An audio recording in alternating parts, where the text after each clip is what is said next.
Bismillahirrahmanirrahim. Melanjutkan kajian saya yang terdahulu.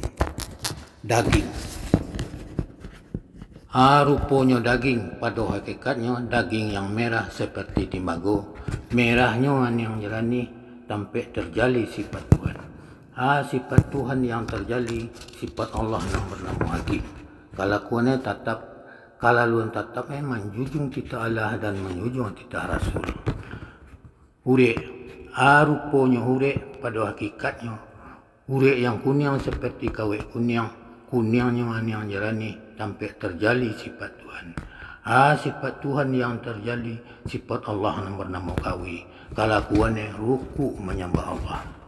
Tulang, rupanya tulang pada hakikatnya tulang yang hitam seperti kalam hitam, hitamnya yang jernih sampai terjali sifat Tuhan.